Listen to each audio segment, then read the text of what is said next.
Picture this. It's October 1957. Sputnik has just orbited Earth. America is staring up at the stars, dreaming of rocket ships and jet planes. And Buick? Well, Buick thought they'd ride that wave straight to the showroom floor. What they got instead was one of the most spectacular collapses in automotive history. In 1955, Buick sold 738,814 automobiles. They'd climbed past Plymouth to grab third place in the entire nation behind only Chevrolet and Ford. By 1958, sales had cratered to just 240,000 cars. That's a 67% drop, nearly 500,000 customers gone, not to competitors, just gone. Now, I know what you're thinking. The recession. And yes, 1958 was brutal. Unemployment hit 7.5%. Auto sales across the industry fell 31%. But here's the thing, every manufacturer took a hit. Buick didn't just take a hit, Buick got demolished while their competition merely stumbled. What happened? How does America's third best-selling brand become a punchline in just 3 years? The answer involves one legendary designer's final hurrah, 160 chrome squares, a disastrous air suspension system, and what might be the most famous styling approval meeting in Detroit history. This is a story about ambition, hubris, and what happens when a car company tries to out-chrome the space age itself. Let me take you back to those final years of the 1950s, when Buick learned the hard way that sometimes more really isn't more. Topic 1. The glory years and the warning signs, 1955 to 1956. To understand how far Buick fell, you need to understand just how high they'd climbed. In 1955, Buick was flying. That year's models featured clean, modern styling with the signature sweep spear side trim and those iconic venti ports, 4 on senior models, 3 on the special.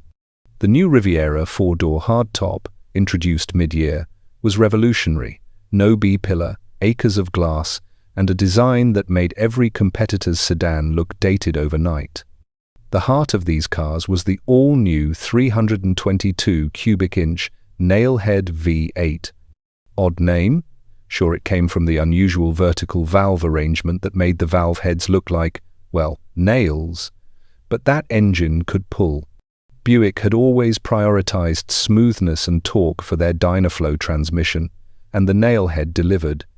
It wasn't the most powerful engine in its class, but it gave Buick that effortless, turbine-smooth cruising character that buyers loved. The Special, Buick's entry model, was priced just a few $100s above a top-trim Chevrolet Bel Air. For families climbing the economic ladder of the boom years, that made it attainable. You could tell your neighbors you drove a Buick. That meant something in 1955. But success has a way of breeding problems. Buick's production capacity was designed for about 400,000 cars per year. In 1955, they built 738,814. In 1956, they pushed out 572,000. The plants ran triple shifts. Quality control couldn't keep pace. Cars arrived at dealerships needing immediate repairs. Buyers who'd stretched their budgets for Buick quality started finding loose trim, oil leaks, and electrical gremlins. Word spread fast. The 1957 models, while mechanically similar, carried the weight of those quality issues. Sales dropped to 405,000 units. Then came the styling for 1958. And if quality control was Buick's warning tremor, the styling was the earthquake. Topic 2. Harley Earl's last stand and the triple chrome approval. Harley Earl stood 6'4" in perfectly polished wingtip shoes. For over 3 decades, he'd been the undisputed king of General Motors, styling the first man to hold the title of Vice President of Design at any major corporation. His influence shaped the entire industry. He pioneered clay modeling, created the concept car, and convinced America that automobiles should be rolling sculptures. But by 1957, Earl was 64 years old and facing mandatory retirement. The 1958 models would be among his final projects, and Chrysler had just changed the game. Virgil Exner's forward look, styling for 1957 Chrysler products was turning heads everywhere. Clean, low, sleek, everything GM's current lineup wasn't. Earl's team had to respond, but they were locked into existing body shells. They couldn't start from scratch. The solution? Add more chrome, more trim, more everything. Henry Hager, a stylist in the Buick studio, later recounted the now legendary approval meeting to the Henry Ford Museum. He described Earl's imposing presence, that distinctive clip-clop of his shoes that would make the entire studio freeze. Earl walked in and told the team to prepare multiple styling proposals: a sweep spear, hood scoops, chrome wheels, the works. The next day, Earl returned expecting to see all the options laid out separately so he could choose one direction. But the team had misunderstood. They'd applied just the sweep spear to their presentation model. According to Hager, Earl looked at it and said, "Jesus Christ, fellas, you didn't hear me, you just got a sweep spear. Where's all the other paraphernalia?" So they grabbed every piece of chrome trim they had, every proposal, every idea, and stuck it all on one car. Earl looked at it, nodded, said, "There, guys, now you've got it," and walked out. The studio staff looked at each other in disbelief. This wasn't a joke, this was going into production. What resulted was the most chrome-laden production car ever built. The 1958 Buick wore all three styling proposals simultaneously. It had sweep spears, it had rocket-shaped trim panels on the rear fenders, it had chrome hash marks 15 on each rear fender of the Limited, and it had that grille. Oh, that grille. The Fashion Air Dynastar grille contained 160 individual chrome squares arranged in a massive shell. Body shop workers hated it. Each square had to be individually placed and attached. If you needed front-end repair work, you were looking at days of labor just to reinstall that grille. One body shop worker from that era told the story of trying to remove all the chrome from a '58 Buick to build a dirt track stock car. The car rose about a foot when he was done. He put everything back and bought a Chevrolet instead. Ironically, the one traditional Buick styling cue that disappeared was the venti ports, those signature portholes on the front fenders. They got lost in the shuffle of all that other bright work. Topic 3. The B12000 engine and performance realities. Buick called their engine the B12000. That number didn't refer to cubic inches or horsepower. It referenced the 12,000 pounds of force exerted on each piston during the power stroke, a marketing decision that matched the B58 code name for the entire model year. The actual engine was the 364 cubic inch nailhead V8, introduced in 1957. With a bore of 4.125 inches and a stroke of 3.4 inches, it was larger than the previous 322, but it kept that distinctive vertical valve arrangement. For 1958, the base special used a 2-barrel carburetor and developed 250 horsepower. Every other series, Century, Super, Roadmaster, and Limited, got the 4-barrel version producing 300 horsepower and 400 pound-feet of torque. That torque figure was impressive for the era, a function of the nailhead's design optimizing low-end pull over high RPM power. On paper, it sounded good. In practice, not so much. The problem was weight. The '58 Buicks had grown substantially. Even the relatively lightweight Century tipped the scales at over 4,000 pounds. Motor Trend tested a 1958 Century and recorded 0 to 60 in 11.2 seconds with a quarter-mile time of 19 seconds flat at 79.7 miles per hour. That required starting in low range to get the Dynaflow transmission to build boost. The heavier Limited, at over 4,400 pounds, was even slower. And fuel economy, under 10 miles per gallon in stop-and-go traffic, during a recession when people were losing their jobs. The Century Caballero station wagon, that gorgeous 4-door hardtop wagon, weighed 4,500 pounds. It drank premium fuel and returned single-digit mileage. At $3,831, it cost as much as some full-size houses in parts of America. Topic 4. Air poise suspension when innovation becomes nightmare. General Motors was convinced they'd revolutionized the ride. The air-poise suspension, developed by Cadillac, replaced conventional coil springs with air bellows at all four corners. An engine-driven compressor maintained pressure in a supply tank that fed the bellows. The system promised a softer, quieter ride while keeping the car level regardless of load. In theory, it was brilliant. In practice, it was a nightmare. The air bellows developed leaks. Frequently, owners would come out in the morning to find their 4,000-pound Buick sitting on its axles like a beached whale. The complex system of hoses, fittings, and seals couldn't handle the real-world stresses of daily driving, temperature changes, and road salt. Repair costs were astronomical. Finding shops that would work on the system was difficult. And unlike a broken conventional spring, which might leave you with a rough ride but still drivable, air poise failure meant your car was immobile until fixed. By 1959, Buick had learned their lesson. Air poise returned only as a rear suspension self-leveling system, and by 1960 it disappeared entirely. But the damage was done. Stories of 58 Buicks sitting helplessly on their axles spread through every service bay and coffee shop in America. Topic 5. Flight pitch Dynaflow complexity without reward. Buick had been refining their Dynaflow transmission since 1948. The original design used a single turbine and was known for butter-smooth operation but sluggish acceleration.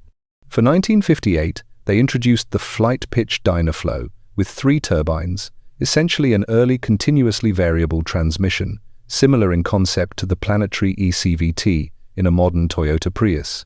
The system was mechanically fascinating. Variable pitch stator blades could change their angle to modify the torque multiplication characteristics. It was genuinely advanced engineering for 1958. It was also complicated, expensive to build, and still couldn't make a 2-ton car feel quick. The transmission improved efficiency slightly compared to the earlier Dynaflow designs, but slightly better than terrible isn't much of a selling point. Manufacturing the flight pitch required precision machining and careful assembly. Each unit increased the car's cost. And when something went wrong, which happened, repairs required specialized knowledge that many mechanics didn't have. The flight pitch lasted through 1959, renamed triple turbine, and somewhat improved. By 1960, it was gone. Buick switched to more conventional 3-speed automatics that were simpler, more durable, and actually felt quicker. Topic 6. The Eisenhower recession hits. Now, let's talk about the elephant in the showroom, the economy. The recession officially began in August 1957 and lasted until April 1958, but its effects lingered much longer. Unemployment jumped from 4.1% to 7.5%, the highest since 1941. Industrial production fell nearly 14%. Over 5 million Americans found themselves out of work. The automotive industry got hammered. Total U.S. car production dropped from 8.3 million in 1955 to just 4.3 million in 1958. Auto sales fell 31% year over year. But here's what's crucial. The recession didn't hit all manufacturers equally. American Motors, with their compact Rambler, actually gained market share. Their practical, economical cars matched the new reality. Chevrolet and Ford took hits but maintained their market positions. Even Plymouth, which had lost third place to Buick in 1955, reclaimed it in 1957 and held it. Mid-priced brands suffered most. Mercury, Oldsmobile, DeSoto, they all stumbled. But Buick fell harder than any of them. While the recession explained part of the collapse, it didn't explain why Buick's decline was so much steeper than comparable brands. The recession created an environment where styling and value mattered more than ever. Families were keeping cars longer instead of trading every 2 or 3 years. They wanted reliability, not gimmicks. Economy, not excess. Substance, not 17 colors of chrome. The 1958 Buick was the exact wrong car for the exact wrong moment. Topic 7. The limited ambition meets disaster. General Motors President Harlow Curtis personally approved reviving the limited nameplate for 1958. It had last appeared in 1942, and bringing it back was supposed to signal Buick's renewed commitment to luxury. The Limited was built on the Roadmaster's 127.5-inch wheelbase, but added 8 inches of rear overhang, stretching overall length to 227.1 inches. Nearly 19 feet of car, the brochure called it 19 feet of luxury-built car, delivered with the kind of hyperbole that made sense in the boom years, but rang hollow during a recession. Base prices started at $5,002 for the two-door Riviera hardtop, $5,112 for the four-door sedan, and $5,125 for the convertible. For context, the cheapest Buick Special started at $2,636. The Limited cost nearly twice as much as Buick's entry model. But here's the problem. Cadillac offered their 62 Series sedan, starting at $4,744. The Imperial, Chrysler's luxury brand, started around $4,800. Why would anyone pay more for a Buick, even a nearly 19-foot-long Buick, than for an actual Cadillac or Imperial? They didn't. Total limited production for 1958 was 7,508 cars. The four-door sedan sold 5,571 units. The Riviera hardtop managed just 1,026. The convertible, 839. The Imperial outsold the Limited 2-to-1, and the Imperial wasn't exactly lighting up the sales charts either. Motor journalist Don Francisco tested the 1958 Buicks and didn't mince words. He predicted Buick would lose another position or two in the sales race. He was right. Buick dropped from 4th place in 1957 to 5th in 1958. The Limited disappeared after 1 year. Buick would revive the name again later, but the 1958 version remains a one-year wonder, beautiful in its way, absurd in its execution, and a financial failure by any measure. Topic 8. Quality control. The reputation unravels. Remember those 738,000 cars Buick built in 1955? That production run nearly doubled their designed capacity. The plants couldn't maintain quality at that volume. By 1957, Buick's reputation was already damaged. Cars arrived at dealerships with paint defects, loose trim, oil leaks, and electrical problems. The company that had built its name on solid, reliable transportation was delivering cars that needed immediate service. Buyers noticed. More importantly, their friends noticed. Word of mouth killed Buick faster than any advertising could save it. The body shop worker who told me about trying to remove chrome from a '58 Buick also mentioned that those cars were the most difficult vehicles to work on because of the front-end design. That massive Fashionaire Dynastar grille wasn't just visually overwhelming, it was a maintenance nightmare. Collision repair that might take a day on a Chevrolet took 3 days on a Buick. Higher labor costs meant higher insurance rates. Smart buyers noticed. The airpoise suspension failures became legend. Every mechanic had a story about a '58 Buick sitting on the ground. Every small-town garage had at least one they couldn't fix. And while the problem affected all GM divisions that offered the system, Buick seemed to wear the stigma more than the others. By the time the 1959 models arrived, radically restyled, with new model names and a bigger 401 cubic inch engine, the damage was done.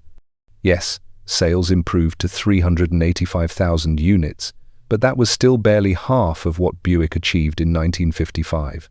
So there it is, the complete story of how Buick lost 500,000 customers in 3 years. Was it the styling? Absolutely.